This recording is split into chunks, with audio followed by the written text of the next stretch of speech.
ایک اہل حدیث عالم تھے, بڑے احترام کے ساتھ, نام آپ لوگ بھی جانتے ہیں, مشہور عالم ہیں. ایک دفعہ ہم بیٹھے ہوئے گپ شپ لگا رہے تھے تو میری ان سے بات چیت ہوئی. کہنے لگے یہ جو آپ ایصال ثواب کے قائل ہیں کہ مردوں کو ثواب پہنچانا جائز ہے, قرآن پڑھ کے اور نماز پڑھ کے اور تسبیح پڑھ کے, یہ کہاں سے نکالا آپ لوگوں نے؟ میں نے کہا حدیث سے نکالا. کہنے کون سی حدیث ہے؟ میں نے کہا حدیث میں آتا ہے صحابی نے رسول اللہ صلی اللہ علیہ وسلم سے عرض کیا ان امی توفیت عنی, میری ماں کا انتقال ہو گیا ہے, افاتصدق عنہا, کیا میں ان کی طرف سے صدقہ کر سکتا ہوں؟ آپ نے فرمایا نعم, ہاں. میں نے کہا یہاں سے نکالا ہے.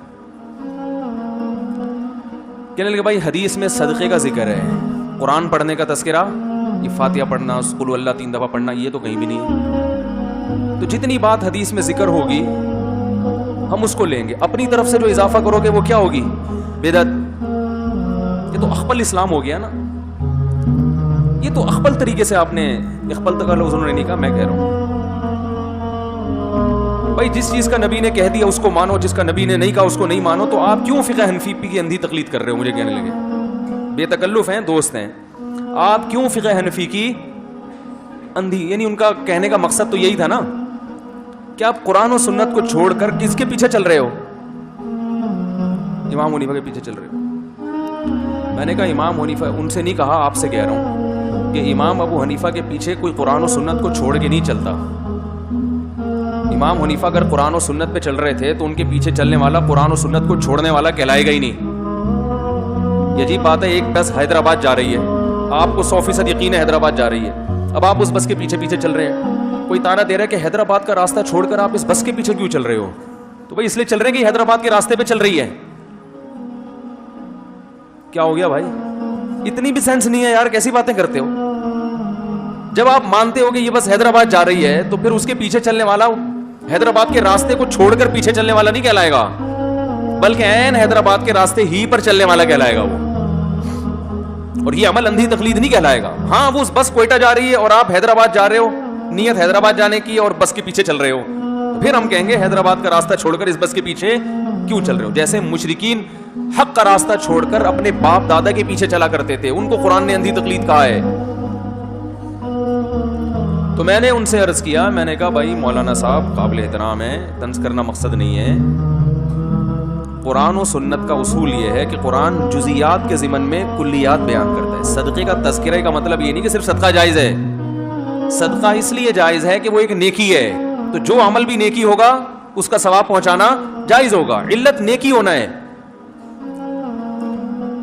اس حدیث میں تو صرف اتنا ہے کہ ان کی طرف سے صدقہ کر سکتے ہو, یہ نہیں کہ صرف صدقہ ہی کر سکتے, کچھ اور نہیں. پتہ ہی چلا کہ یہ جو میت کا عمل باطل ہے, ختم ہو جاتا ہے. انقطع عملہ الا من ثلاث, حدیث میں آتا ہے میت کے مرتے ہی عمل ختم ہو جاتا ہے. تو وہ صدقۃ جاریہ, صدقہ جاریہ رہتا ہے. ولد صالح یدعو لہ, نیک اولاد جو اس کے لیے دعا مانگے. او علم ينتفع به, وہ علم جو وہ چھوڑ کر جائے. اچھا وہ عالم جو تھے یہ حدیث بھی پیش کر رہے تھے کہ حدیث میں تو 3 چیزوں کے جاری ہونے کا تذکرہ ہے, چوتھی چیز تو نہیں ہے.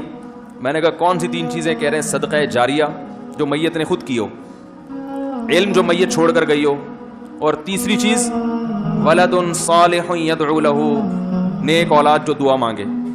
میں نے کہا اسی سے پتہ چل رہا ہے کہ آپ تشریح صحیح نہیں کر رہے. اولاد کے علاوہ اگر کوئی دعا مانگے تو قبول ہوگی؟